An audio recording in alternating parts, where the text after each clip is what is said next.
On the Croatian front of the crisis threatening to overwhelm this continent, even riot police proved hopelessly unable to contain the onward surge of refugees and migrants.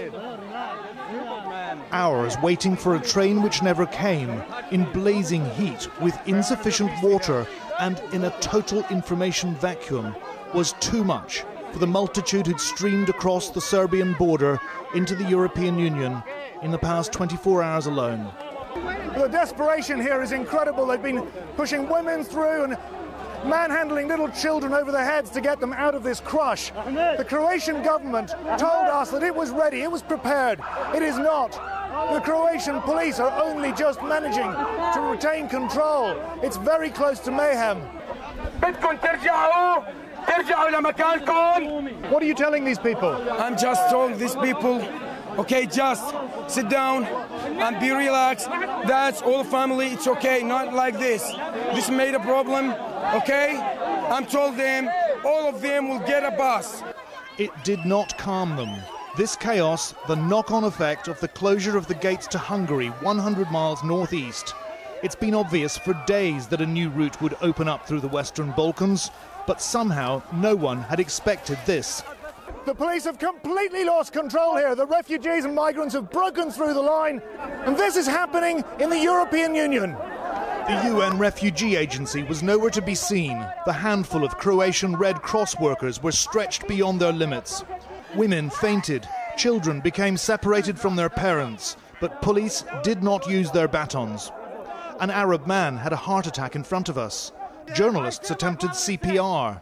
There were no medics. He stopped breathing several times. The Croatian police looked on. Eventually, we ran to find an ambulance. We don't know if he survived. From early morning, fresh arrivals had streamed across the fields to Tovernik station, just 500 meters inside Croatia.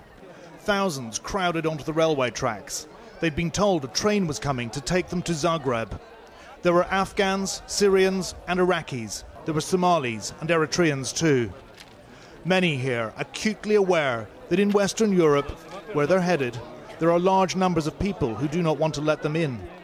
This family from Homs in Syria are from a Muslim minority turfed out of southern Russia more than a century ago.